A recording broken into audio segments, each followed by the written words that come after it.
अगर स्वयंवर जीत गए तो 10,000 सोने के सिक्कों के साथ राजकुमारी भी मिल जाएंगी। तब आलोक ने कहा, 10,000 सोने के सिक्कों की बात तो ठीक है, पर उस घमंडी राजकुमारी से शादी करने वाला कौन हो सकता है? उस राजकुमारी को तो बोलने तक की तमीज नहीं है। सब अपने अपने काम करने लगे। एक हफ्ता बीत गया और स्वयंवर का दिन आ गया। सब प्रजाजन उस क्रीड़ांगन पर आ गए। वहां पहले ही कई बड़े बड़े राज्यों के राजकुमार बैठे हुए थे। महाराज अनिरुद्ध ने सबकी अच्छी व्यवस्था की थी। कुछ देर के बाद राजकुमारी धर्मसेना वहां आ गई। वो आज पहले से ज्यादा खूबसूरत दिख रही थी। उन्होंने सिर से लेकर पांव तक सोने के गहने पहने हुए थे। लाल रंग के जोड़े में उनकी सुंदरता और निखर रही थी। सब उनकी तरफ देखने लगे। महाराज अनिरुद्ध ने कहा, अब स्वयंवर की परीक्षा क्या है ये मेरी बेटी ही बताएगी। राजकुमारी आगे आई और उन्होंने तूफान को पुकारा। उनकी आवाज पर तूफान तेजी से दौड़ते हुए आकर राजकुमारी धर्मसेना के पास आकर रुका। राजकुमारी उसकी पीठ पर अपने हाथों से सहलाने लगी। राजकुमारी ने कहा, यह मेरा प्रिय घोड़ा है तूफान। आज की परीक्षा यही है। जो कोई इस तूफान की पीठ पर बैठकर उसे काबू में कर लेगा और इस पूरे मैदान का एक चक्कर लगाएगा, उसे मैं 10,000 सोने की मुद्राएं दूंगी और उसके गले में वरमाला पहनाऊंगी। ये सुनकर महाराज और महारानी चौंक गए, क्योंकि वो जानते थे कि कोई भी तूफान को काबू नहीं कर सकता है, सिवाय राजकुमारी धर्मसेना के। सूरज नगर वाले आपस में बातें करने लगे। वहां बाहर से आए राज्यों के राजकुमारों को लगा कि ये तो कितनी आसान परीक्षा है, पर उन्हें सच पता नहीं था कि तूफान किसी और को छूने भी नहीं देता है। एक एक करके राजकुमार आगे आते गए और तूफान पर बैठने की कोशिश करने लगे, पर तूफान ने किसी को अपनी पीठ पर बैठने नहीं दिया। राजकुमारी सबको गिरते पड़ते देखकर हंस रही थी और उनका मजाक बना रही थी। तूफान राजकुमारों को पटक रहा था और राजकुमारी की हंसी छूट रही थी।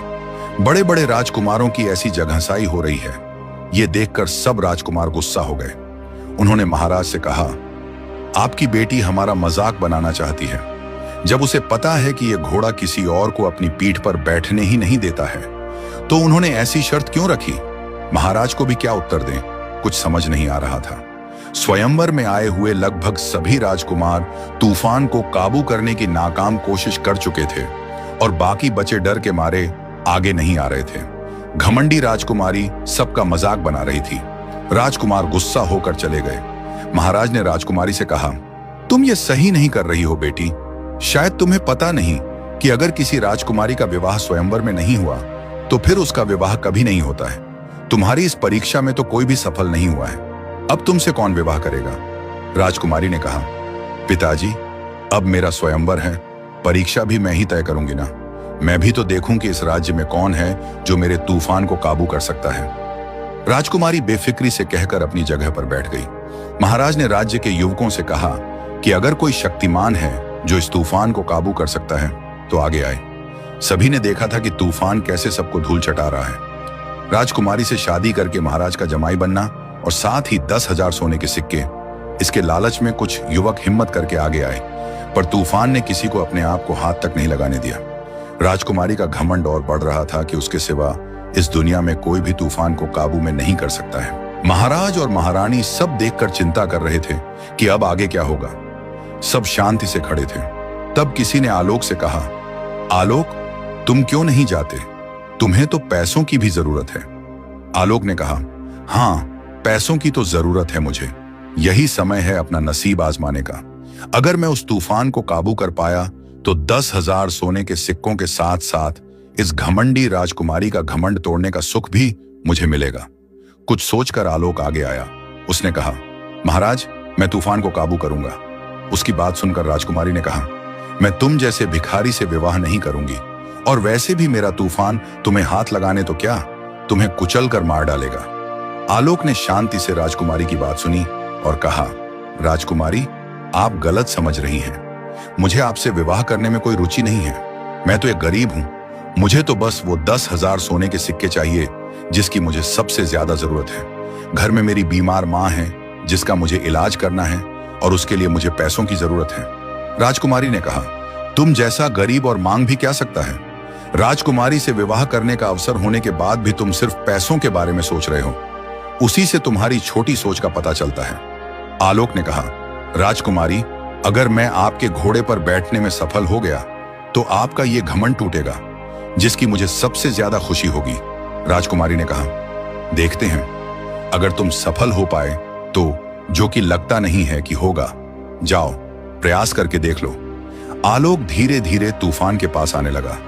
महाराज और महारानी के साथ सब गांव वाले अब दोनों की तरफ देख रहे थे। राजकुमारी के चेहरे पर अब भी वही घमंड से भरे भाव थे। आलोक तूफान के पास आया। तूफान गुस्से से उसे देख रहा था। आलोक प्यार भरी नजरों से तूफान को देख रहा था। आलोक का चेहरा बिल्कुल शांत था और उसके चेहरे पर थोड़ा भी डर नहीं था। वो बस उन 10,000 सोने के सिक्कों के बारे में सोच रहा था। वो तूफान को प्यार से देखते हुए उसके गर्दन पर अपना हाथ फेरने लगा। तब तक तो तूफान शांत था। आलोक ने हाथ फेरते हुए तूफान से कहा, तूफान, मेरी तुमसे कोई दुश्मनी नहीं है दोस्त। मैं तो बस अपनी माँ का इलाज करना चाहता हूँ, उसे खुश रखना चाहता हूँ। मेरी मदद करो दोस्त। बात करते करते आलोक मौका देखकर तूफान की पीठ पर बैठ गया। सब ध्यान से देख रहे थे। आलोक को तूफान की पीठ पर बैठा हुआ देखकर सब खुश हो गए और राजकुमारी का घमंड धीरे धीरे टूटने लगा। आलोक को पीठ पर बैठा हुआ देखकर तूफान गुर्राया और झटपटाने लगा। उसने आलोक को गिराने के लिए दौड़ लगाई और हिलने लगा, पर आलोक उसकी पीठ को पकड़कर बैठा रहा। बहुत देर आलोक को नीचे गिराने की कोशिश करने के बाद आखिरकार तूफान थक गया और शांत हो गया।